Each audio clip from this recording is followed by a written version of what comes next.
Hello everyone, welcome back. Please comment, rate, subscribe, folks. Comment, rate, subscribe, like the videos. Also share the videos. I want to thank everyone that does like, watch, and share my videos. You folks are the absolute best. Listen folks, there's a link tree down below. Has the links to all of my social media platforms. Please go down there, follow me across all my social media platforms and talk to me because I talk back.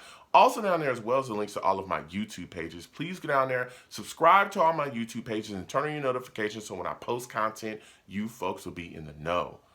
Now with that said and done and put to the side, I've come to talk to you folks today about Zach Wilson. This is going to be my rookie year evaluation of Zach Wilson. Gone back and forth with a lot of people, and they want me to give him a letter grade. You know what I'm saying? I've just had a lot of discussions with people, so we're going to get into that. You're going to be talking about all the highlights and lowlights of the season with him.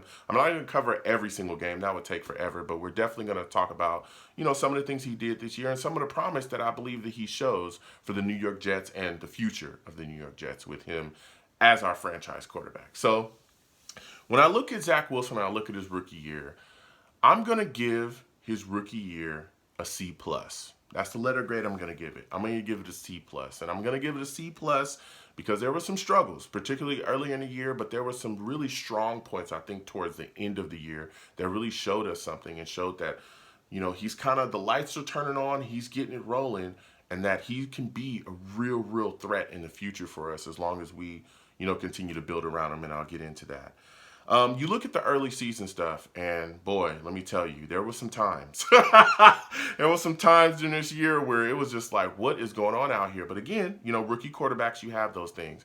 You start off in Carolina where he comes out, he throws for 258 yards, 2 touchdowns, an interception, and he was getting rocked every single play damn near. I'm talking about Carolina was sending the pressure, and he was getting hit constantly. Now, again, especially early in the season, we would see the offense just absolutely look horrible early. And that's some of the things that we saw. And so coming out of that game, there was a lot of question marks, I think, surrounding him. There was a lot of people saying he doesn't get the ball out of his hands quick enough. The offense stinks under him.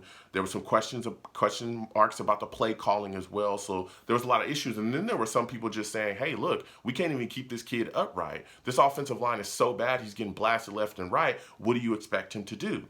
So then he goes into the game against the New England Patriots at MetLife, who it's a home opener. Everyone's excited. New England's right here. They got their young guy. We got our young guy. We're trying to, do whatever we can to get back up into the ranks and take over the division like we've been waiting for years to come. And Zach is going to show everybody what time it is. There were, again, earlier in this season, a lot of people were talking down on New England, saying, hey, this team is done. Mac Jones is not that good, so on and so forth, right?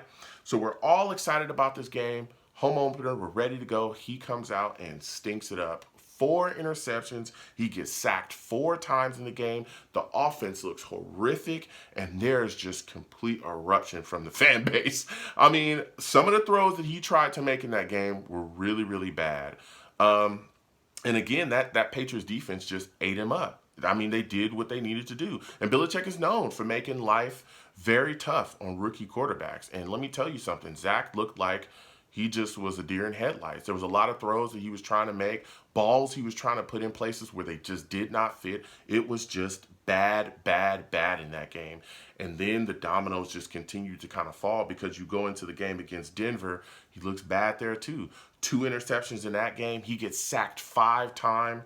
And one of the things that we saw consistently so far earlier in that season was the offense's inability to get going early.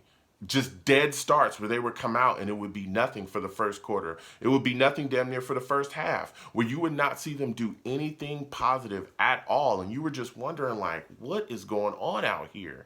Okay. Then we go into the game against Tennessee. And I think that this was the game where we kind of saw, okay, maybe this kid can kind of do something and turn things around, because again, the first half of the game, the offense wasn't doing anything at all, wasn't doing much. It was a lot of stop and starts, a lot of sputtering, a lot of issues. But then the second half of that game against Tennessee, you saw Zach just emerge. You saw things turn on, the lights turn on. You saw the arm strength. That game is the game where he threw a 53-yard bomb to Corey Davis for a touchdown, and he led a comeback. And the New York Jets beat the Tennessee Titans 27-24 in overtime. That was an extremely exciting game. And I think a lot of people came out of that game going, whoa, maybe this kid is something. Maybe he could be the real deal for us. This was an extremely exciting performance. He's just got to put it all together. I think at that point we were just like, we just want to see a complete game of what we saw in the second half, right? So you fast forward, we go in against Atlanta, we get beat by them because the whole team went in there and slept walked. Then we go into New England again, right? He doesn't look that great against Atlanta. We go into New England again.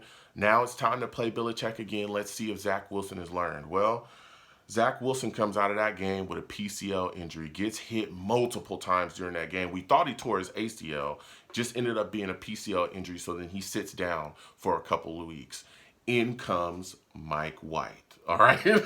In comes Mike White. Now, Mike White comes in, and I think that this was a very important part of the season for Zach Wilson, because I think what it allowed Zach to do was sit on the sidelines like this and watch a guy go in there and quarterback this offense and run it exactly the way that I believe Mike LaFleur wanted it to be ran.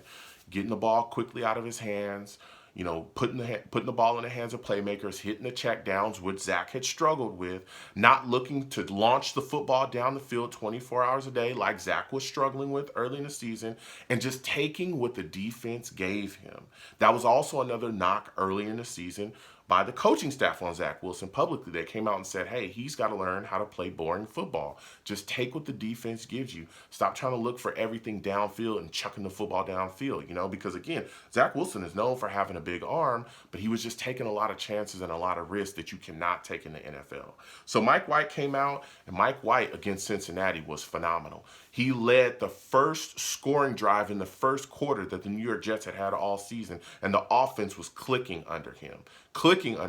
And even when he went down against the Colts, we saw other quarterbacks, Josh Johnson, Joe Flacco, be able to come out and quarterback this football team and look better than Zach Wilson had looked all year within the offense. And so that said to a lot of people, it's not Mike LaFleur, it's Zach Wilson. Zach Wilson's got to clean some things up around here and figure things out. Yes, our offensive line is struggling here and there, but again, those guys are getting the ball out of their hands quickly and doing what they need to do. So Zach Wilson comes back against the Texans, and he's kind of against the Texans, but we get a W. He doesn't look that great, but we do get a W.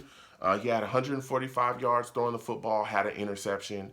Comebacks against Philly as well. Philly was a rough game for us. Philly's running game really dominated there.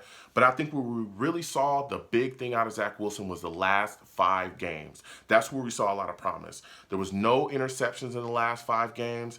And, you know, Miami, he got hit a lot as well. There was some sacks there too. But you had Miami, Saints, Tampa Bay, you know, even the Bills, he got hit a lot. There was a W against Jacksonville. But I think the best game that we saw from Zach Wilson was his game against Tampa Bay.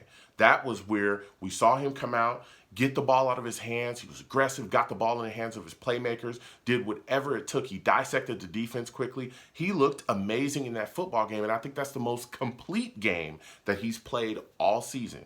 All season, I thought that was the most complete game. Now, one of the things that I want to see Zach Wilson do going into next year is I'd like to see him get better at getting started early. That Tampa Bay game, they got started early. They got scoring. They got going early. I want to see that more. I want to see him be able to put the offense in positions to put up points earlier in the game and get rhythm going early. One of the things I think Joe Douglas can do as well, or this franchise can do to help him, is continuing to invest within the offense, particularly along the offensive line. I know that there's a lot of people that talk about wide receiver. We could go get another wide receiver as well. Free agency is there. We got the draft coming up. I also know that there's people talking about tight end. Tight end is also a big, big buzzword around here because we haven't had a tight end in years to help our quarterback. But I also believe, again, bettering our offensive line, upgrading some spots, particularly center, right guard. I know there's people already talking about right tackle. There's some question marks there because you cannot allow this dude to get hit as much as he got hit this year in various spots. Again, he was sacked a bunch by Miami, particularly in the second game. He got hit 8. There was 8 sacks against the Bills in his last game. He had 6 against Carolina, 5 against Denver. There was a lot of things going on here. So I think with better protection, better weapons, I think we'll see a better Zach Wilson, especially in the second year of that scheme with Mike LaFleur. So comment down below. Let me know what you folks think. How do you folks feel about Zach Wilson? What are your thoughts about his rookie year? I want to hear from you folks. Let's go back and forth. You folks have a good one. Peace.